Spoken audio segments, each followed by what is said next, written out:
So today we're here to talk about this, the Lasfit Air, which is a portable air inflator.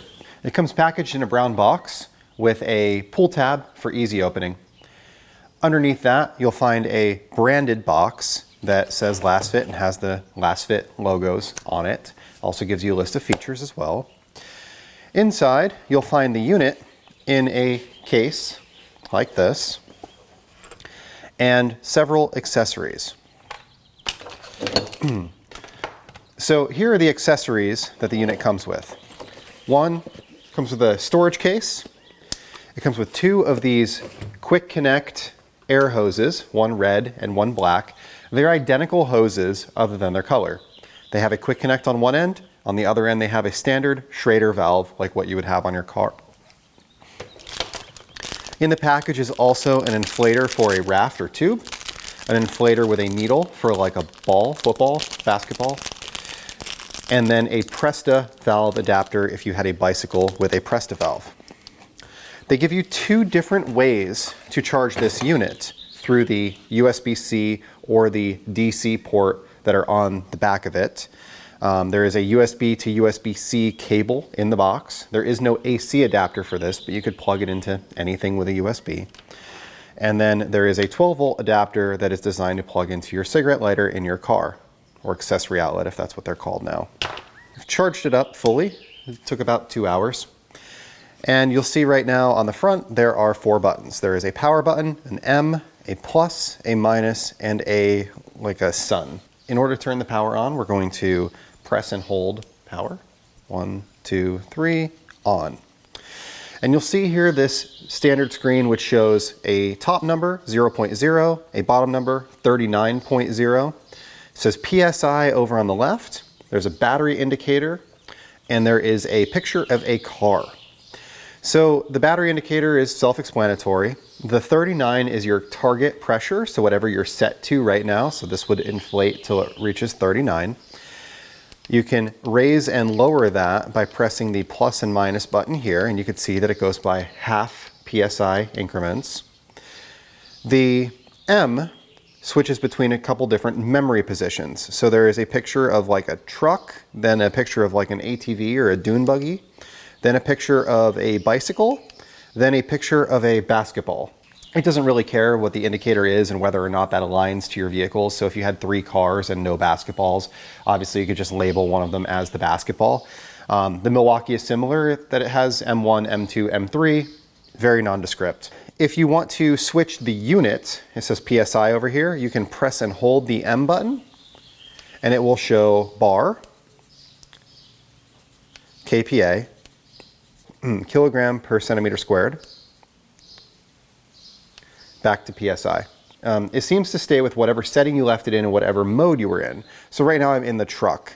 If I change this truck to say 37 and I press the M and go to the ATV and I change the ATV to, I don't know, 39, I go to the bicycle's at 38, the ball is at 8. There's my truck, still at 37.5. There is my ATV still at 39. So whatever you left it in last, you don't actually have to store the memory, it just stays there. And that's through power off and power on, it stays. A couple other little features. There is a light button here that turns the light on. Press it once for light on, press it a second time for a strobe slowly, press it a third time for light off. There's also a USB-A connector here and a USB-C connector. The USB-C can only be used to charge this, so it is for charging this. And if you have a USB-C charging block, this will actually charge faster than using a standard USB-A to USB-C like this cable here. But you can also use this to run accessories. So I plugged my iPhone into it with a standard USB to Lightning cable and it charged my iPhone without an issue. Very cool. Again, it will only charge through the standard USB-A port, this big, large rectangular one here, not through the USB-C port. So you need to be using a USB-A to whatever cable you need to charge your phone. So now what we're going to do is we're going to use this to top off the tires on the Passport, which is right over here. The Passport uses 35 PSI, so I'm going to switch it to 35.0. And we'll use the indicator that looks kind of like a truck I think that's most appropriate for me. We'll remove the valve cover. We will screw this on, and it is threaded. And you see that it kind of climbs up and stops at 30.5. So we're going to press this little power button one time, just tap it, and it's going to inflate the car.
So it took about 30 seconds to build enough pressure to start raising the tire pressure, which makes sense, right? The tires are at 30, this is at 0. It's building that pressure, building that pressure, building that pressure, building that pressure, outputting more and more air. Once it reaches the amount that the tire is currently at, it starts climbing pretty steadily. It took me about 60 seconds to inflate that tire. Now I'm going to go around, I'm going to inflate all 4 tires. We're going to see how long it takes, and I'm also going to show you the battery level when we're done. So the Lasfit Air CR1 was sent to me for testing, sent to me for free by Lasfit in exchange for a review. And I was told, I asked, and I was told I could be honest, and that's the only time that I'll ever accept something for free for a review. It also has to be something that I have interest in or aligns with my channel. This retails for $60 on Amazon. I'm sure from time to time it'll go on sale and things like that, but the standard price is 60 bucks. I'll put a link in the description if you're interested. My first impressions, it seems well built. I like that it has, the plastic is not flimsy, it doesn't feel cheap, it doesn't have a lot of flex, or it doesn't feel thin. There are some nice design elements, like there's rubber feet on the bottom of it for when it's standing up. There's rubber feet on the back side of it for when it's laying down. So I had it sitting next to my tire, inflating my tire, and it wasn't bouncing all over the floor as it was doing it. My Honda Passport SUV has 245/50 20s, so reasonably sized SUV tire, not too big, not too small, kind of right in the middle. My target pressure for them is 35 PSI. My backs were at 30, my fronts were at 31. It took me about 7 minutes to fill all 4 tires. When I was done, the battery indicator had gone from 4 bars down to 3 bars. To be very honest, during the last tire, it dropped down to 2, but as soon as it was done, it came back up to 3 and it steadied at 3. So it might be high 2, low 3, not exactly sure. As you can see, the display just turned off. It does have a timer where it will shut off automatically. Speaking of the display, I actually like the design of this dot matrix style display. It's pretty cool. It's not an LCD or anything fancy like that, but I think that it gives you all the information that it needs to give you in one place, and it's pretty easy to use. I didn't open the instruction book. I just pulled it out and intuitively kind of figured it out. There's 4 buttons. They do a couple different things. To turn it off, you can press and hold, and it will shut off. For storage, they give you this case. It's like a hard nylon case. There's probably like a plastic liner or something like that in there. There's a zipper all the way around. There's accessory storage on the side. It's only designed to really hold itself, not any other accessories or things that didn't come with the kit. As far as the kit's concerned, it's fairly complete. They give you a nozzle for blowing up a football. They give you an adapter for a Presta valve, so if you want to use it on your bicycle, you could use it on your bicycle. The cigarette lighter charge cable is nice, and then they obviously give you a way to charge in your home with a USB. Or obviously most cars have USB at this point, so you could use that as well. I like the idea that it could double as a battery bank in an emergency. If you had a situation where you got a flat tire and your phone happened to be dead at the same time, you could charge your phone, run it off of it. Or, I've just been in I've unfortunately been in situations before where I get somewhere and my phone happens to be dead, and it's nice to have a battery back. It's nice to have a battery pack with you, you know, that might live in your car. And I've done that with my jump pack before. I have a topped-in jump pack that lives in my Honda Passport here, and I have had to use it as just like a standard battery bank before to charge my laptop because I didn't have a charge cord for it. I like the Quick Connect air hoses. They're reasonable length. It's probably 2 feet, maybe 2.5 feet. I'm, you know, 5'10", so like to the center of my chest would be 3 feet. So it's probably 2.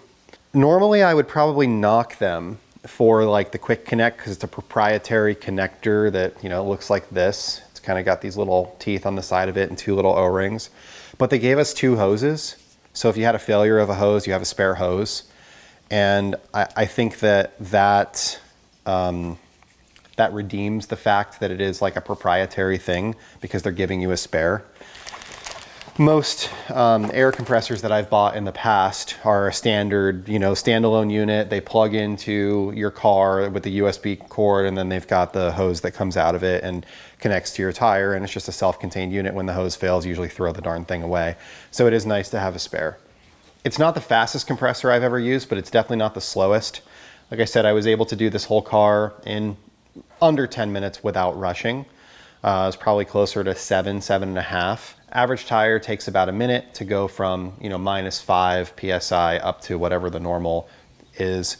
So I think this is a good option for like leaving in your car, leaving in your kid's car, giving to one of your kids as a present. You know, maybe you have a, my daughter moved out, she's in the US Navy, and, you know, she lives in an apartment with another girl, and, you know, she doesn't really have a lot of tools and stuff to work on her car. But this is something that she could very easily do herself. She can inflate her tire if it was low. It would be a good present for somebody like that. You know, is it something that you're using all day, every day in your garage? Probably not. You know, a tire shop isn't buying this. A tire shop also isn't buying the Milwaukee that's triple the money right here that you've probably all seen me use on my channel before. This thing is awesome. It works better than that. It's faster than that. But this is also 4 times the money. So, you know, we have to be reasonable about that. And I realize like this is $200 and this is $60 and it's not 4 times the money, but you have to add a battery to that. So it's actually probably more than 4 times the money. As a self-contained unit, I think this works really well. You know, if you're trying to make a pack to leave in your car, you would want an inflator, you would want a jump pack, you would want a basic toolkit. So something like this with a, you know, a topped-in jump pack or a no-co jump pack, something along those lines, and then a toolkit like the Sonic one that I have that just has, you know, basic hand tools in it would be nice to have in your trunk of your car and to be able to use it whenever you had an emergency, an issue, or you're just helping somebody out. You know, you go out into the parking lot, your buddy's car has a low tire and you help him top it off quick. He's not a car guy. He didn't even know it was low.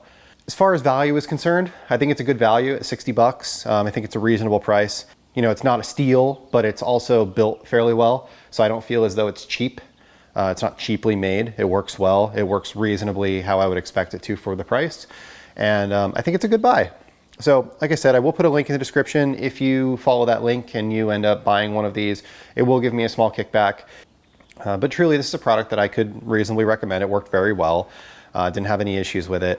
And I will myself probably keep it in the Mini. I have a small tire patch kit in the back of the Mini, and I have one of those like plug-in cigarette lighter style inflators. So I'll probably replace that with this. Has a self-contained battery, a little bit nicer unit, works a little bit better, and, you know, just use it if I have a situation where I need to on the side of the road, and, you know, be glad that I have it. This does have a cigarette lighter adapter too, so, you know, if you had a problem, you could still just plug it in and use it even if the battery was dead. I do like the case and packaging. You know, that's one of the things that most manufacturers cheap out on, is case, packaging, accessories. They did well here, so all around it seems like a really good option. So anyway, thank you for watching, and I hope that you'll have a great day.